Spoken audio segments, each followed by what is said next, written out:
Hi and welcome in this video. Today I'll be answering a question that I had, which is about financial freedom, and the question will follow in a minute. Before I go into this video, I wanted to thank you for the feedbacks and messages and everything I got from you as an answer to my previous video. Thank you so much for sharing with me your experiences and sharing with me things that I didn't know that people went through, which was similar to my own experiences. Okay, now we can move forward with this question that I received. I get confused with what to do to make money and find that freedom, etc. I'm wondering, is it by selling a course, a book? I think you said you have a book, and also by YouTube. I have noticed that with many pranic people, so I'm thinking if you don't do that, you would obviously need to do something else, hopefully you enjoy, like a talent you are paid for, or at least a better job by working less, paid more. Following this question, I decided to answer one key at a time, one myth, as we say, at a time. In today's video, I'll be thus answering the first key that I have on this topic, which I believe is very important to understand then how to build a system, how to build a strategy. When I say strategy, I actually mean an energy plan, because strategy is only energy, right? And thus, thrive in your own financial freedom. And well, let's actually start by giving a definition of financial freedom. Now, I believe everyone has their own definition of what financial freedom is. To me, this is a state where you can live anywhere, do anything you love, the amount you love, using your own creativity to generate energy in the form of money, no matter what this is for you. And this way, I personally experience a life where I live anywhere I want in the world. I don't work for any other people but myself. I can do partnerships and collaboration and all of these, but they are only through me wanting to do them and initiating them, or responding to some that I receive. But I always have the freedom to choose. I don't have a boss or actionnaires or investors or people deciding for me because they have trusted me and put their money in my business. I don't have any of that. So even though it's not easy to start a business this way, or can be less easy, actually I don't really know.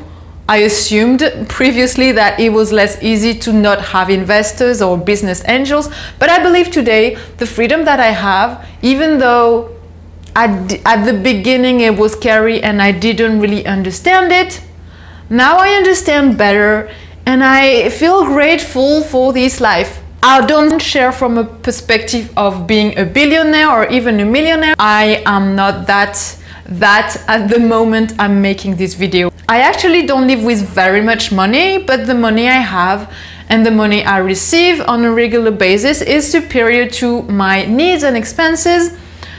And I work less than an hour every single day. Actually, to be very honest with you, at the moment I don't work at all. And the reason I can do that is because I have built a system that actually works for me. Very important. If you work for the money and you believe you have to do that, you will probably spend your life working to have energy. But because you do that, that will be draining at some point, maybe. Or just the fact that you don't have the choice to do different will be draining.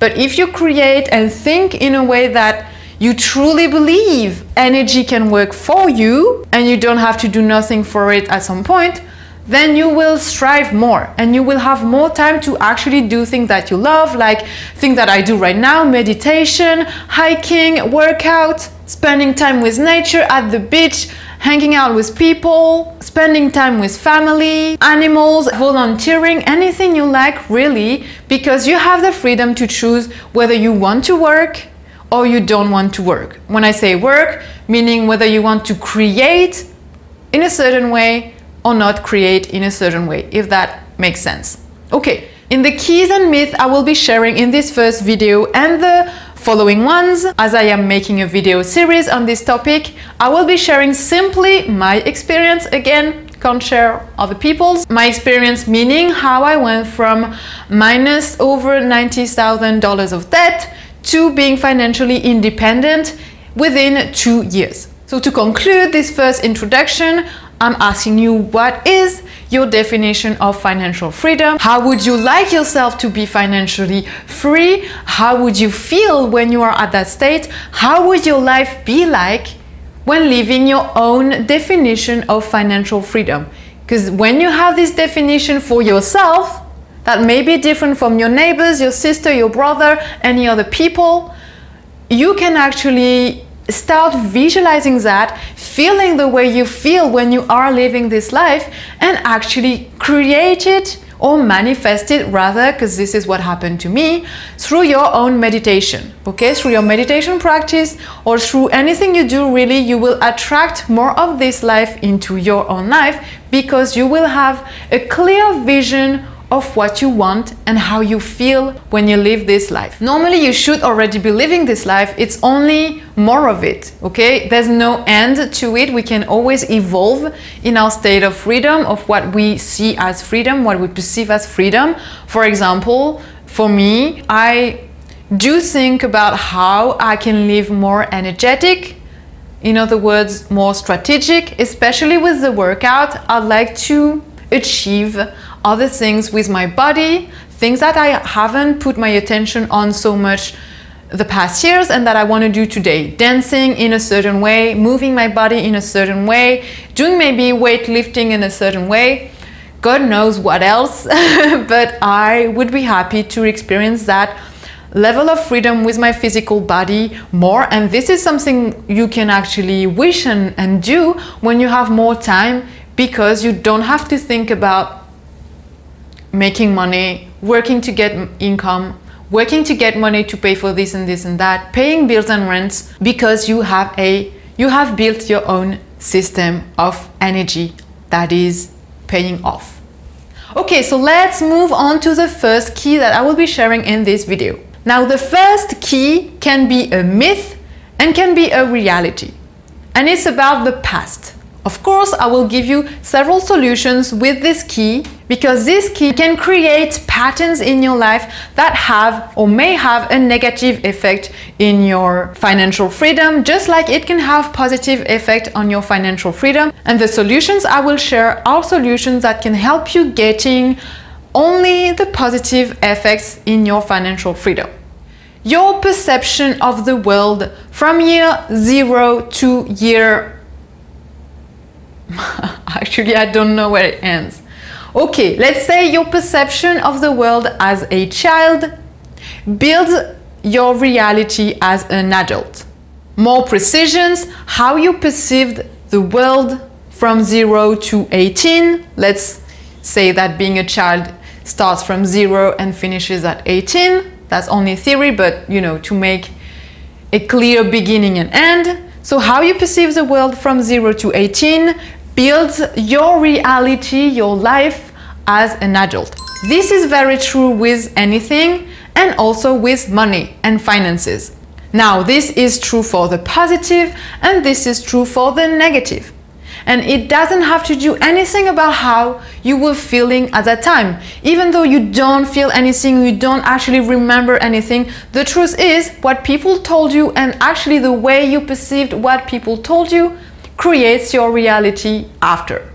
I'm going to share with you a few examples so that you can go into a 5-minute introspection. It doesn't have to be longer. I mean, you can make it longer if you want, but I don't believe it's so good to deep so long for hours in the past, especially because with the meditation, you can get things better and faster without having to dig so much and so deep into the previous roots that you have built. Okay, number one example that I want to share is one sentence that I heard from my family. That sentence was, "We live with less than €1 a day, and thus we live under the state of poverty."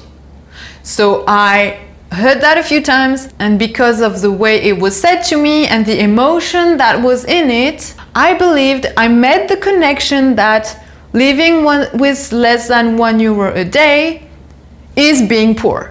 But the truth is, if you really think about it, No, it isn't. Being rich has nothing to do with the amount of money that you have in your bank account or your wallet or in your pockets. In other words, being rich doesn't equal a certain amount of money, or at least it depends on every individual. For some people, having 100 euros every month is being poor, and for other people, having 100 euros a month is being rich, right? It all really depends on your expenses. If your expenses are lower than 100 and you feel like you are living in abundance, that's being rich. But if your expenses are over 100 and you don't earn over 100, obviously you feel poor. Just an example that what you hear is not what you perceive and is not actually the reality or the only reality. Very good to make the difference between those three aspects. What you hear, what you perceive, and the actual reality, or what the reality can be. At the beginning, unconsciously, I wanted to work a lot so that I was making sure I was earning more than €1 a day, and so that I was making sure I wasn't actually poor because I had made this connection, and so I was making sure I was actually being rich because I believed that being rich was having more than €1 a day. So at the beginning I was working a lot, actually starting to earn more than €1 a day, but I wasn't happy. Okay, first a challenge. So if you're not happy and you have a lot of money, guess what? You will live miserable because happiness has to be there. No matter the amount of money we have or we don't have, as long as we are happy, that is more actually fulfilling than the amount of money we have or we don't have. I know this is cliche, but this is actually true. And then later on, I started to stop working like crazy, earned less, but I was actually happier and I was actually making peace with the fact that having such an amount of money or having less than €1 a day doesn't equal being poor or being unhappy, but you can be actually happy. And I was actually happy in a point of my life where I didn't have €1 a day. I was actually feeling happy, noticing that I was still alive, I could still buy things if I wanted, and I had a level of freedom that I never had in the past. Okay, I was no longer crying to go to work like I used to every morning when I was having a job. I could wake up anytime I wanted, do things, organize my day the way I wanted, go out if I wanted, things that I couldn't have when I was working. So that was one of the experiences that I healed in my life and understood and made peace with the fact that the amount of money that I had didn't equal being rich or didn't equal being happy. I could create my own definition of being rich and being happy, and that had nothing to do with the amount of money actually. Okay, second example, I remember one day a member of my family, actually the same, told me when there was not enough money, I was drinking sugar and water. So the person is saying that, Maryam, when there was not enough money to pay for things, and including the food, I was having water and sugar as a dinner or as a meal. Now, when I heard that as a child, I don't remember how I felt, but later on, when I remember this sentence, I used to associate the fact that drinking water and sugar or not having food in the house equals poverty. Ta-da! That's when the food freedom aspect comes. Again, I made peace with that because I realized it's okay to have empty cupboard. It's okay to have no food in the house. It doesn't mean that I live in poverty. No. And actually later on, when I started to break down the kitchen that I had, so I did go extreme in my life sometimes, but anyways, I broke down the kitchen that I had in my tiny little flat or attic in Paris because I wanted to have more space, which is understandable. I was living in 5 meters square, so I broke down the kitchen so that I can have more space, and so I didn't have any place to store food, and so guess what? I wasn't storing food. But this doesn't mean that I was feeling poor. The fact that I wasn't having dinner or lunch or breakfast didn't mean that, or didn't have to mean poverty, right? It didn't. So again, it's a state of being. It's a decision that you make. If you being rich and you being happy doesn't have to equal possessions. Of course, it's good to have some, and of course, it's great to have a sofa to sit on. It's great to have flowers to look at. It's great to have those things. But if you feel poor not having them, or if we feel poor not having those things, maybe it means that deep inside we have a poor mindset. Because being rich doesn't mean having that, just like being rich doesn't mean not having that. And being rich is a consequence of feeling rich inside of us, first and foremost, and feeling thus again happy. Understanding that again, I felt so blessed because I grew up in a family where we always had food, right? But we had very simple food. And so that was easier for me than to become a vegetarian, age 12, and then become a vegan later on, and then do fasting and all those things that I did because I didn't have this big, strong emotional connection with food and with gathering around food and having birthdays, parties, family meals around a huge food, because we didn't have that. Okay? So being able to see the blessings in little, or being able to see the blessings in the nothingness, can help building a mindset of abundance. It's not always the case, but if you haven't felt in abundance in your life, in any experience or situation, I strongly recommend make peace with that and understand why, and understand that this is only something that you have created, or we have created, we could say, as a collective family, and that can change. And just changing the perception and getting used to this new perception and creating a new feeling around remembering the perception that we had, that's it. Changed. Meditation truly helps, and with meditation you can get anything again better and faster. I will share a third example before I leave you to do the work for yourself and do the same thing. Maybe write down the first examples and the first situations that come into your mind, maybe a sentence that someone told you, or action that you saw, or emotion that you felt, belief that people in school, in your family, with your friends, anything really in your environment between age 0 to 18. And I surely believe that you will find out things that you didn't know about yourself, and maybe things that you didn't know about your relationship with the world, including money. Okay, third example is when I was into high school. Well, obviously my mom did her best for us to go to ballet classes, to go to violin lessons, to go to art school, you know, to do art and crafts, to do activities that had a price.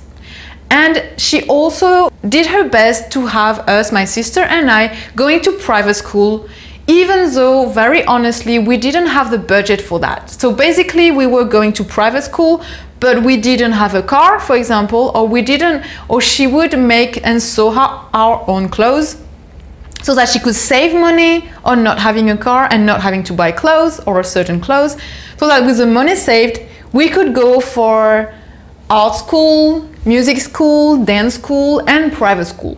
That's something she did. She did great. I'm not complaining at all, actually. I think this is awesome. But me, as a child, I started to get questions from my peers at school who had cars, who had big houses, because obviously the people in those private schools were actually, I mean, they had a lot of money for most of them, who had clothes from all types of brands that I didn't have, who were going to the hairdresser when we were not going. I mean, all those things that I was getting asked. So I was getting questions as a teen like, why don't you have a car? Or why don't you have clothes that are normal? Because my clothes were not really normal. I mean, I didn't grow up in a normal family anyway, but that's okay. I think it's great because it builds freedom and this consciousness of living limitless. I live a life of unlimited today because I had no fears of things that I didn't know that other people had. That is the blessing of poverty, I guess. Because I never had this belief that, see, when you live a comfortable life with, you know, house, car, the dog, the TV, the sofa, the fridge full of food, you never question anything, or unless something happens to you, but otherwise you don't question. I wouldn't question my life, and I wouldn't go for adventures if I didn't have a life where that led me to question things. Why do people ask questions like, why don't you have a car? Why don't you wear brand clothes? Why don't you go to the hairdresser?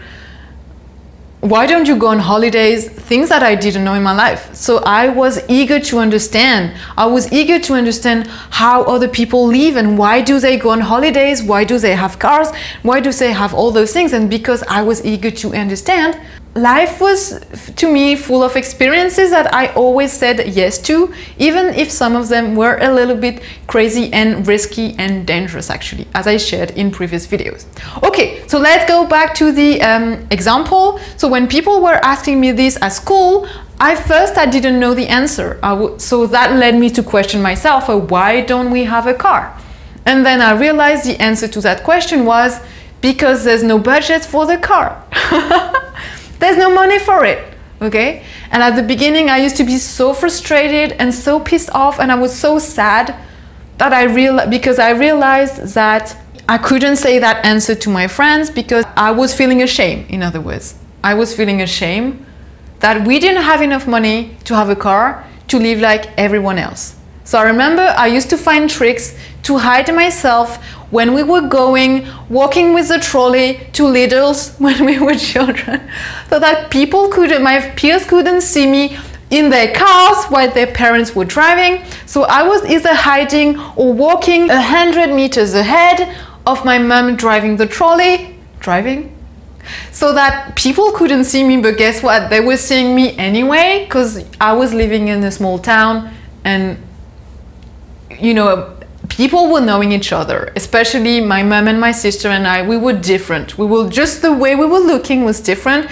We were wearing all those dresses like in the Middle Ages, so we couldn't hide ourselves. I mean, we couldn't appear.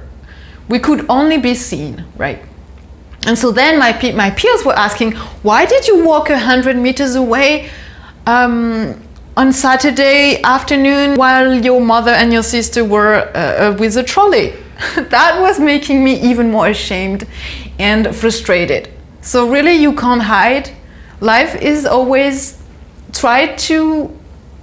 you can only accept the situation you are in, make peace with it, and move on, okay? So these are just a few examples of me building a mindset of poverty back then around the experiences that I faced in my life, only through the perception that I have of those experiences. Now I turned things around, as I'm trying to share with you today. I see those experiences today as a way of living in abundance right now, because right now, guess what? I don't have a car, not because I can't, but because I don't want to. I prefer to save money for other things that I truly enjoy more than a car, right? I don't have it now, but I used to have a trolley because to go shopping is so much more easier to have a trolley. I don't feel ashamed of having a trolley anymore. And I used to also sew my clothes because it's so much greater to use your creativity to create your own clothes,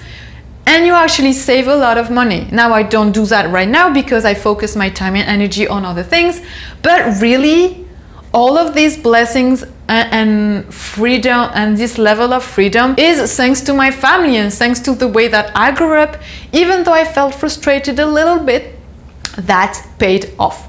So the first key for me to sum up this whole video, and the first key maybe for you, is to realize that in your childhood are all the gems, all the precious blessings that are actually the keys and the roots to your financial freedom. But you need to find them, okay? You need to find the eyes to see those blessings. And actually it's very easy. Just find the situations and experiences where you were truly frustrated, and guess what? The key is there. When you learn to make peace with them, learn to transform them, learn to grow through them, and learn to reverse how you feel about them, meaning that you now feel grateful and you have a vision of abundance around them. You understand that these are the exact situation that make you, the unique person that you are. That's it. You have your first foundation of freedom, okay? Whether it is meditation, food freedom, financial freedom, or actually all of that or anything else. That's it for this video. I catch you up in the next video where I'll be sharing another key around financial freedom that may be helpful or inspirational for you. Talk to you soon. Bye now.